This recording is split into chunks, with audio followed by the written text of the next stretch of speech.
Assalamualaikum warahmatullahi wabarakatuh. Teman-teman jurnalis yang kami hormati, sebagaimana kita ketahui hari ini hari Jumat tanggal 5 Maret tahun 5 April 2024. Ini adalah sidang terakhir dalam rangka untuk pemeriksaan pembuktian yang dilaksanakan oleh Mahkamah dalam rangka PHPU Pemilu Presiden 2024.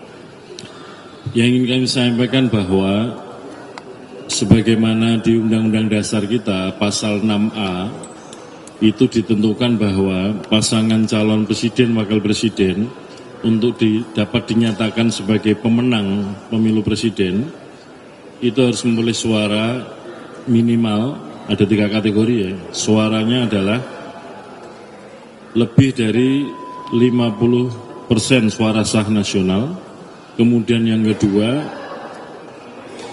menangnya itu harus persebarannya lebih dari separuh jumlah provinsi di Indonesia, dan di setiap provinsi menangnya minimal 20% suara. Artinya apa? Penentu terpilihnya pasangan calon presiden wakil presiden adalah perolehan suara.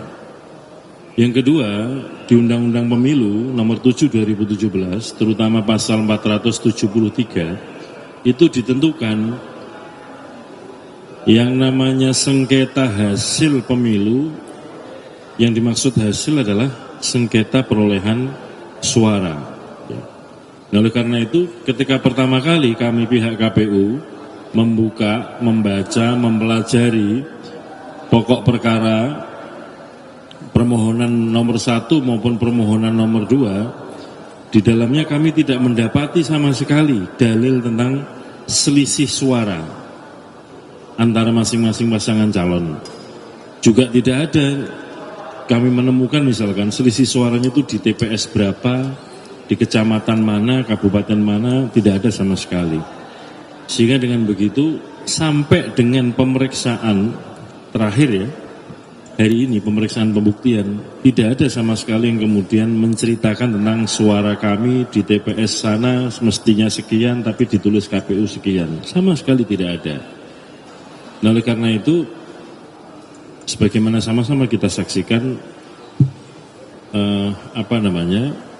majelis hakim pasti akan mempertimbangkan situasi ini, mempertimbangkan fakta-fakta di dalam persidangan. Sekali lagi, yang dipertimbangkan adalah fakta alat bukti yang dibawa dalam persidangan, bukan bunyi-bunyian yang ada di luar persidangan. Dan kita sama-sama melihat dalam persidangan, misalkan masing-masing pasangan calon tim hukumnya mengajukan ahli atau menghadirkan saksi, itu majelis hakim ini bertanya kepada sesama sejawat hakim. Dari meja hakim akan ada yang mengajukan pertanyaan, bisa kita setel lagi video live streamingnya. Pemahaman kami, hakim-hakim juga nggak tertarik memeriksa saksi lebih lanjut, nggak tertarik memeriksa ahli lebih lanjut. Jadi bisa dikatakan saksi yang diajukan ya nggak berkualitas. Gitu. Nah, kalau saksi yang diajukan tidak berkualitas, sekali lagi tentu itu yang akan dipertimbangkan oleh Mahkamah di dalam persidangan. Yang dipertimbangkan adalah fakta persidangan yang diajukan di dalam persidangan, bukan di luar persidangan.